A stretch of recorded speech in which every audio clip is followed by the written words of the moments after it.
18 December সকাল 11 ঘটিকায় পানিসাগর শারীর শিক্ষণ মহাবিদ্যালয় মাঠে অনুষ্ঠিত হয় জেলা প্রজেক্ট কোঅর্ডিনেটর ত্রিপুরা সমগ্র শিক্ষা প্রকল্পের উদ্যোগে এক দিবসীয় উত্তর জেলা ভিত্তিক স্পোর্টস টুর্নামেন্ট 2024-25।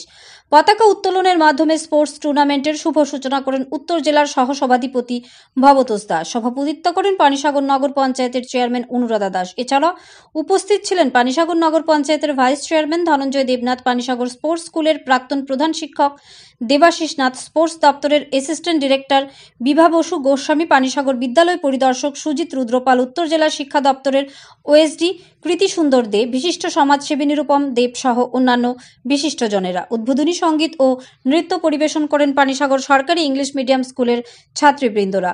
স্পোর্টস মিটের শুরুতেই আগত খেলোয়াড়দের নিয়ে অনুষ্ঠিত হয় জাতীয় সঙ্গীত পরিবেশন। এক দিবসীয় স্পোর্টস মিটে অংশগ্রহণ করেন উত্তর জেলার 3টি মহকুমা থেকে আগত মোট 84 জন প্রতিযোগী ও প্রতিযোগিনী। এতে অনুষ্ঠিত হয় মোট 60টি বিভাগে বিভিন্ন ধরনের প্রতিযোগিতা। ইভেন্টগুলো হলো 100, 200 ও 400 মিটার দৌড়, shot put, high jump, long jump, javelin throw.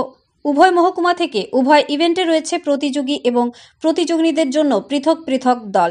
প্রত্যেক মহকুমা থেকে প্রতিটি দলে রয়েছে 28 জন করে প্রতিযোগী ও প্রতিযোগিনী। উক্ত জেলা ভিত্তিক স্পোর্টস মিটে অংশগ্রহণকারীদের মধ্যে থেকে সফলতম প্রথম, দ্বিতীয় এবং তৃতীয় স্থান আধিকারিকেরা সুযোগ পাবে রাজ্যভিত্তিক স্পোর্টস মিট প্রতিযোগিতায়। ব্যুরো রিপোর্ট, আরই, ধর্মনগর।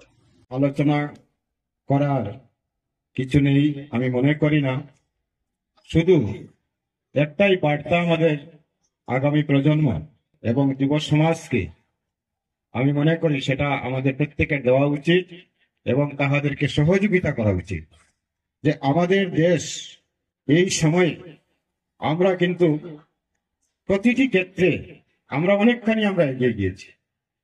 আজকে থেকে 8, 10, 15 বছর আগে আমাদের দেশ যে জায়গাতে ছিল 12 নম্বর স্থান, 13 নম্বর স্থান, কোনটাতে 17 নম্বর স্থান, বা আরো পিছনে আমরা ছিলাম। কিন্তু এই সময়ে সারা পৃথিবী জুড়ে পৃথিবীর মানুষ বলছেন, সারা পৃথিবীর মানুষ বলছেন, রাষ্ট্রীয় নেতারা বলছেন যে ভারতবর্ষ এই সময়ে প্রতিটি ক্ষেত্রে চতুর্থ স্থান সারা পৃথিবীতে আজকে দখল করে নিয়েছে।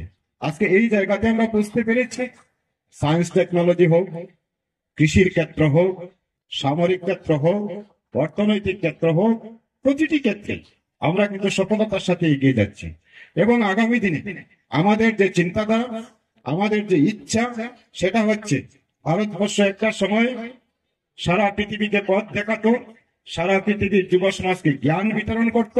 আবার একটা সময় উপস্থিত হয়েছে যে আমরা বুঝতে পারছি যে আগামী দিনে আমরা আবার সারা পৃথিবীকে সেই দিশা দেখাবো, সেই পরামর্শ দেখাবো এবং ভারত মাতাকে বিশ্বগুরুর আসনে আমরা প্রতিষ্ঠিত করব। এই চিন্তাধারা নিয়ে আজকে ভারতবর্ষের যশস্বী প্রধানমন্ত্রী কাজ করে চলেছেন। আজকে আমাদের দেশে আমরা যারা প্রত্যেক জনপ্রতিনিধি আছি, আমরা কাজ করছি।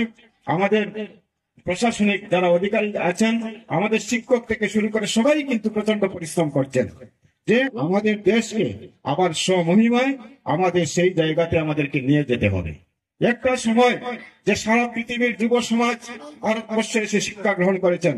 সারা এই পৃথিবীর প্রথম ইউনিভার্সিটি ভারতবর্ষে হয়েছে, তক্ষশিলা ইউনিভার্সিটি, যেটা বর্তমানে পাকিস্তানে আছে। আমাদের দেশের নালন্দা ইউনিভার্সিটি, আমাদের দেশের গুরুগৃহ, এই সমস্ত জায়গাতে এসে সারা পৃথিবী থেকে শিক্ষা গ্রহণ করেছেন। আবার একটা সময় এসেছে যে আমরা আবার সারা পৃথিবীকে আমাদের সেই জ্ঞান, জ্ঞান আমরা সবকিছু মিলিয়ে দিতে চাই। সারা বিশ্বের মানুষকে আমরা সম্পর্কে আবদ্ধ করে সারা পৃথিবীর সাথে সম্পর্ক রেখে আমরা আগামী দিনে প্রকৃতির জন্য কাজ করে আমরা আমাদের দেশকে এগিয়ে নিয়ে যেতে চাই। তার জন্য কি দরকার?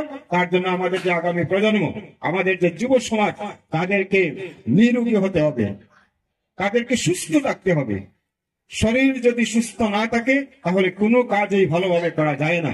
আমরা যে যে ক্ষেত্রে কাজ করি, আমরা জনপ্রতিনিধি আছি, যদি আমার শরীরটা সুস্থ না থাকে তাহলে জনপ্রতিনিধি হয়ে আমার কোনো লাভ নেই, আমি মানুষের জন্য কাজ করতে পারবো না।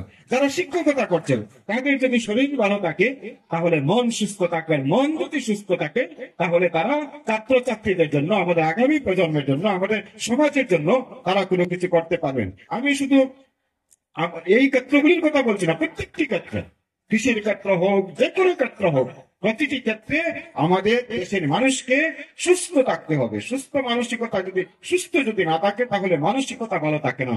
তাই সুস্থ থাকার জন্য কি দরকার, যে আমাদের ছোট্ট ছোট্ট ছেলেমেয়েরা, শিশু থেকে শুরু করে আমাদের আগামী প্রজন্ম সবাইকে খেলাধুলায় অংশগ্রহণ করে, গান বাজনায় অংশগ্রহণ